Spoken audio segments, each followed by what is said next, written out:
வணக்கம். நாம் காண்கின்ற சூரியன், சந்திரன், நட்சத்திரங்கள், பால்வீதி மண்டலம் இவை அனைத்தும் பிரபஞ்சம் என்று அழைக்கப்படுகின்றது.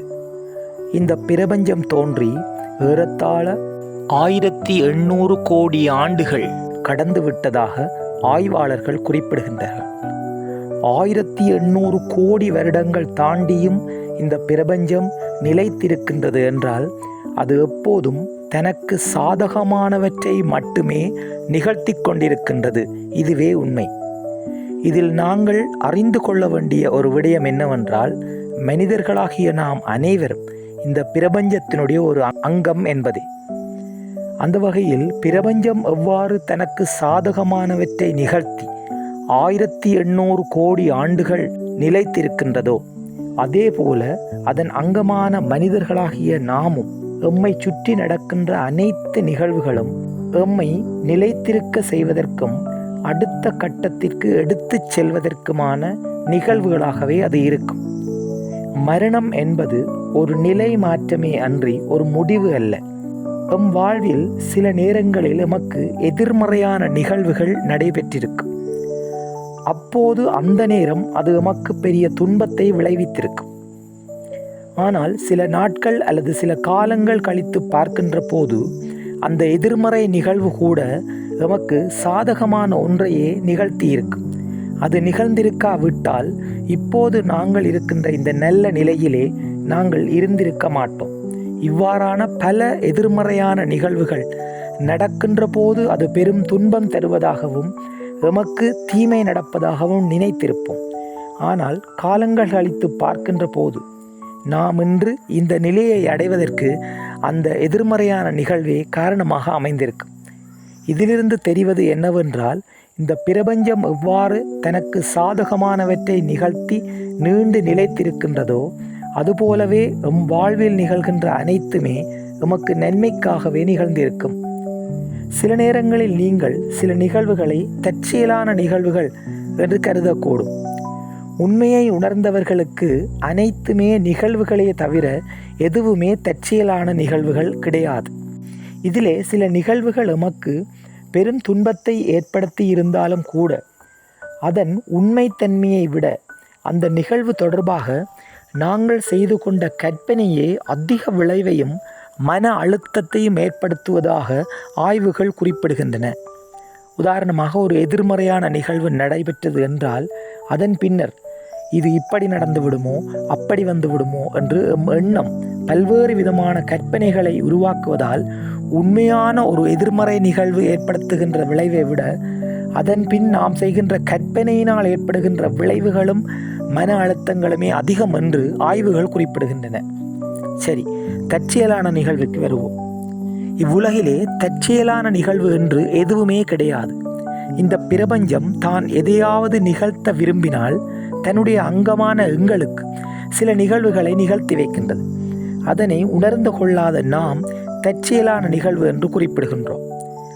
அந்த வகையிலே கிறிஸ் ட்ரென்சி என்பவர் ஒரு படைப்பாளி. அவருடைய வாழ்விலே நடந்த ஒரு நிகழ்வை, அதாவது எமது பார்வையில் ஒரு தற்செயலான நிகழ்வை பற்றி நாம் இப்போது பார்ப்போம். கிறிஸ் என்ற எழுத்தாளர் சீன தத்துவ நூல்களை மொழிபெயர்த்து எழுதுகின்ற ஒரு படைப்பாளி. அவர் சீன தத்துவ நூல்களை மொழிபெயர்த்து எழுதி கொண்டிருக்கின்ற போது அவரால் சில தத்துவங்களை மொழிபெயர்க்க முடியாது இருந்தது. அதில் 2 சிக்கலை அவர் எதிர்கொண்டார். ஒன்று, அந்த மொழிபெயர்ப்பு தொடர்பாக அவர் இடர்பட்டார். இன்னொன்று, அந்த சீன தத்துவத்தை அவர் விளங்கிக் கொள்வதில் இடர்பட்டார். இவ்வாறு இருக்கின்ற போது அவர் அந்த எழுத்துப் பணியை நிறுத்தி வைத்திருந்த அந்த நேரத்தில் அவருடைய மகன் பூமியில் காணப்படுகின்ற பல வகையான கற்களை சேகரித்து ஆய்வு செய்து கொண்டிருந்தார். அப்போது அவருடைய மகன் தன் தந்தையை அழைத்து கொண்டு ஒரு மலைப்பாங்கான இடத்திற்கு சென்றான். அங்கே மலைப்பகுதியில் காணப்படுகின்ற ஒரு கல்லினை ஆய்வு செய்வதற்காக அவன் தந்தையை தற்செயலாக அழைத்து சென்றான் என்று வைத்துக்கொள்வோம். இவ்வாறு தற்செயலாக சென்ற மகனோடு சென்ற தந்தை அங்கே காணப்பட்ட ஒரு விசித்திரமான கல்லொன்றை சேகரித்தார். அவ்வாறு சேகரிக்க பாறையில் ஏறிய போது அந்த கல் தவறுதலாக உருண்டு விழுந்து அந்த தந்தையின் தலையிலே விழுந்து விட்டது. அது ஒரு பெரிய விபத்தாக அமைந்தது. அவசர சிகிச்சை பிரிவிலே அனுமதிக்கப்பட்ட கிறிஸ் ட்ரென்சி சில வாரங்கள் சுயநினைவை இழந்து இருந்தார். பின்னர் குறித்த நாட்களுக்கு பின் மீண்டும் அவர் மருத்துவமனையிலிருந்து வீட்டுக்கு வந்து சேர்ந்தார். ஒரு மாதம் கழித்து இயல்பு நிலைக்கு திரும்பிய கிரிஷ் மீண்டும் தன்னுடைய சீன மொழிபெயர்ப்பு வேலையை, சீன தத்துவங்கள் தொடர்பான மொழிபெயர்ப்பு வேலையை தொடங்கினர். அப்போது ஒரு ஆச்சரியமான விஷயம் என்னவென்றால், கிறிஸுக்கு இந்த விபத்துக்கு முன்னர் புரிந்து கொள்ள முடியாதிருந்த சீன தத்துவம் விபத்துக்கு பின்னர் உடனே புரிந்து கொள்ளக்கூடியதாக இருந்தது. அப்போது இது தொடர்பாக ஆழமாக சிந்தித்த கிறிஸ், இந்த பிரபஞ்சம் தான் சீன தத்துவத்தை மொழிபெயர்ப்பதற்கு இந்த தலையிலே கல்லை வீழ்த்தி அந்த நிகழ்வை நிகழ்த்தி வைத்தது. நிச்சயமாக அது ஒரு தற்செயலான நிகழ்வாக இருந்திருக்க முடியாது. மகனுடைய ஆய்வுக்காக அவன் பல்வேறு இடங்களுக்கு சென்று பல வகையான கற்களை சேகரித்திருந்தான். அப்போதெல்லாம் அவன் தன் தந்தையை அழைத்து செல்லவில்லை. அன்று மட்டும் திடீரென்று தன் அப்பாவை அழைத்து சென்றான். அவ்வாறு சென்ற போதே இந்த நிகழ்வு, எமது பார்வையில் இந்த தற்செயலான நிகழ்வு நிகழ்ந்தது. அந்த கல்லினுடைய பகுதி படைப்பாளியின் தலையிலே பலத்த சேதத்தை ஏற்படுத்திய பின்னர் அவருடைய மூளையிலே ஒரு மாறுதல் ஏற்பட்டது. அதன் பின்னர் அந்த சீன தத்துவத்தை அவரால் நன்கு விளங்கிக் கொள்ளக்கூடியதாக இருந்ததுடன் தொடர்ச்சியாக 10 புகழ்பெற்ற நூல்களை அவரால் எழுத முடிந்ததாக தன்னுடைய நூலிலே குறிப்பிட்டிருக்கின்றார். எனவே உங்கள் வாழ்விலே எது நடந்தாலும், எந்த எதிர்மறையான நிகழ்வு நடந்தாலும் அது உங்களின் நன்மைக்காகவே என்பதை நீங்கள் உணர்ந்து கொள்ளுங்கள்.